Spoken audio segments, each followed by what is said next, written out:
I got one more for us, man. Trump says he's ready to impose death penalty on people who sell illicit drugs, calling policy very humane. President Donald Trump is again promoting his support for executing people who sell currently illicit drugs, calling it very humane policy to prevent overdose deaths that he's ready to implement.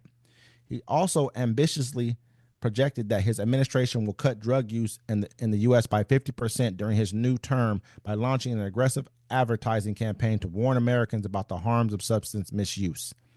During the White House event with governors from across the U.S. on Friday, South Carolina Governor Henry McMaster's, Republican, told Trump about his concerns with fentanyl trafficking, to which the president responded by offering his extreme capital punishment proposal of the following the lead of countries like China that impose the death penalty on people involved in selling illegal drugs. While he has said he's unsure whether the U.S. as a whole is similarly ready to move forward with the policy, Trump encouraged governors to push for it at the state level. If you notice that every country that has the death penalty has no drug problem, they execute drug dealers, Trump said. And when you think about it, it's very humane because every drug dealer, on average, they say kill at least about 500 people, not to mention the damage they do to so many others, but they kill large numbers of people. And then he also said, yo, if we don't get tough on drug dealers, we're wasting our time. Just remember that. We're wasting our time. And that toughness includes the death penalty. And so I agree with parts of what he said on this, okay? Oh, goodness. All right, now Tell me all about it. Hear me out, brother. Hear me out. I'm ready Now, to hear you. is the death penalty too extreme? Yeah, but it's a start. It's like, look, because what was the other side doing? And what were they doing before that? They were coddling these drug addicts, right? They're like, oh, don't worry. Come get new needles from us. Don't worry. We got safe injection sites for you. And that just boggled my mind. I'm like, that means, what do you mean? I can't sell drugs outside the building? How you going to charge me with the crime, but you got these coddling places where they can sell drugs outside the building? At least he's trying something. You know what I'm saying? All the rest of the administrations, this is crazy. They're let me ignoring go ahead. it. Let me go ahead and I'm not done. I Let can me appreciate save my space. Where's my mute? Go ahead. Let me finish. The other administrations weren't doing nothing, bro. They were just kind of like, don't worry, Timmy, you're going to get all right. The only thing they did was they lowered the crimes for people with drugs. Because remember, they had mandatory minimums. That was all for the black folks, right? But then as soon as they had to give Tommy the same time as they gave Tyrone, that's when they wanted to start changing everything. And remember, Oregon made drugs legal. And what happened? The crime rate skyrocketed. I don't know if the crime rate skyrocketed. Skyrocketed. They had to repeal the law. What I do know is that we both know who this is going to be directed at, who's every single crime bill is going to be directed at. We all know this already, who's always been directed at. We sit here and pretend that we don't know. And for us to sit back and like, at least he's doing something. I can't believe he said that. I mean, you my guy. You already know that. Boy, I'm like, said something that's to kill people who sell drugs. Where do most people come from? They're poor. They don't have any money. They have a lot less options than other people do. I don't know any black people selling drugs in Iowa and Kentucky, homie. I know. They already came at us. They already came at us with drug bills. This is. Are you thinking that Iowa and Kentucky? I mean, I won't say Kentucky because Kentucky, there's lots of black people who live in Kentucky. Let's say Iowa. There's probably not as many, but there are some there too. Do you think that they're not going to make sure that these people get some kind of a drug court, and that the other ones who they feel are the threatening ones get the time? This guy, he's from our town.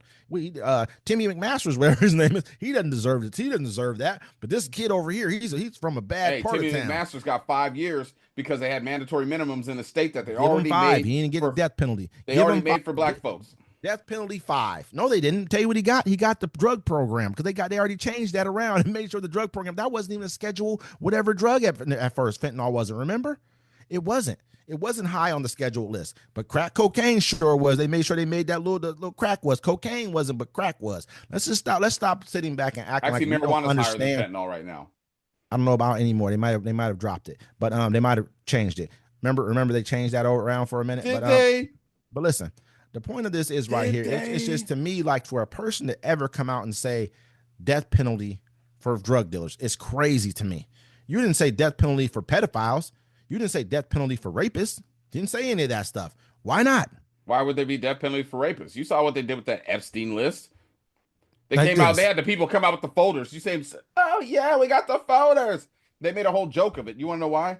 Because because they're involved. They're involved. They're involved. That's why they're involved. But they'll come out and say, but then will they talk about the what do they call the pecklers, the pinklers, or whatever, the people who made Percocets? I forget their name. The name of the people who made the Percocets, the family who ended up having to pay a couple $1 billion or whatever it was, but made billions, tens of billions of dollars off the drug. And Will they consider them drug dealers? Fentanyl's not a natural drug. It's synthetic. They make that shit. And it's what I'm saying. They're manufacturing this drug. They're manufacturers. And just because they've been given a little bit of leeway by the federal government to do it, that doesn't make it any more right than the person who's down the street trying to feed his family. Let's be honest. You know, the same thing my mom said. She was like, "Look, they can't tax marijuana. The only way they'll make marijuana legal is if they find a way to tax it." And they did, and now weed is legal. You know what I'm saying? So as soon as they can figure out how to tax fentanyl, the only person stressing about drug dealers. Actually, no, he's like, don't you know, they already do. Don Jr. is the only person. He's like, yo, homie, don't worry, my dad's gonna pardon you. All right, just. Hey, you know they do tax. Fentanyl is already in, like they use it in hospitals now. It's for medical procedures. Yeah, exactly. You know what I'm saying. So they are taxing it. This just got out to the public, and it got out to the wrong kind of public for them. That's why they feel the way they feel. But this is it's a crazy idea for them to even bring that up, man. To a death penalty for drug dealers. Go down south and see who the prisons are filled with, and we know who don't commit the most crimes. We see who's dying the most from drug use. Who are they getting the drugs from? Their own people, like you said. Well, that's why they're all out of control now. Think about it, bro. Like for us. How many times for us we always getting pulled over, arrested, or whatever, just for like minor stuff. But once you attack one demographic and you let the other one slide all their lives, they don't want to listen to you when they're older. You know what I'm saying? And so that's why you don't see people always make jokes like, ha, he must be smoking crack. I'm like, bro, he must be hitting that Fenny. And then people get mad. Well, why would you say that? Why would you say they get all offended and shit? Bro, yeah, because they know shit. Come on, now there's people that smoke crack because if you ain't been smoking crack all your life, you still smoke crack. But these are new drugs, meth and fentanyl. You know what I'm saying? And that ain't us. I'm gonna keep it real. People will say to me, they're like, "Oh, this welfare queen." They be saying stuff not about me, but they'll just say, "I know what they always try to use a little terminology," and I'll just start hitting them with the fentanyl stuff. Like, yeah, man, hopefully y'all don't OD from. Not saying that I think it's funny because it's not, but they say welfare queen. I'm like, oh, you mean like the girl on Instagram where they cut off her food stamps because he had a new BMW and she was making all the money? You know what I mean? I hit them with with the numbers. We already know the numbers of food stamps, but I'm like, nah, let's talk about fentanyl. Fentanyl tells us that is the key to the entire thing about crime. If you with the fentanyl deaths in this country, they have lowered the life expectancy rate just out of fentanyl deaths. That was crazy. But they keep ignoring it. At least, and that's what I'm saying. At least he's trying to do something about it before they like, look. No, murder, huh? Kill somebody. Let's. Well, not even that, bro. That's why he's saying he's putting the tariffs on Mexico and Canada. He's like, you're letting too much fentanyl in my country. You know what I'm saying? At least he's doing something about it. Joe Biden was like, he's letting too much fentanyl in the country. You know what I mean? Like the American government is letting too much, but they don't care about that. You know, drug users and drug dealers, they've helped this country through a lot of recessions. People don't even know they built Miami. Let's be honest here. A lot of things that we don't even know about were built by these people. I mean, a lot of these banks are getting caught with all this money in them and getting caught for money laundering for these different people. They're making their money off these. If you stockholders, everybody who has 401ks, you're making money off this too. You'll find out real quick when things start drying up around here how bad it really is. People start climbing in your window for your prescription bottles. It'll change the game up real quick. Hey, you know it's crazy when I go into rural areas here in where I live at in Washington, not the city where I live, rural area. You know it's already bad. They already got bars on all the windows. Imagine going to Burger King, they got bars on the window. That's crazy. They've been robbed so many times. Times. In those places, they're probably like. Store, the lady checked. I gave her cash, right, and she gonna hit my dollar bill with the pen. The dollar bill. And I was like, I don't know. She thought I'd be offended. I was like, oh, give me my money back. I don't want to spend money no place where people laundering cash over here. I'm out. I would care there would be nowhere else at. Let me get that too. Hold on. So I'm the only one buying stuff. Everybody else stealing. Let me get myself 50 cents.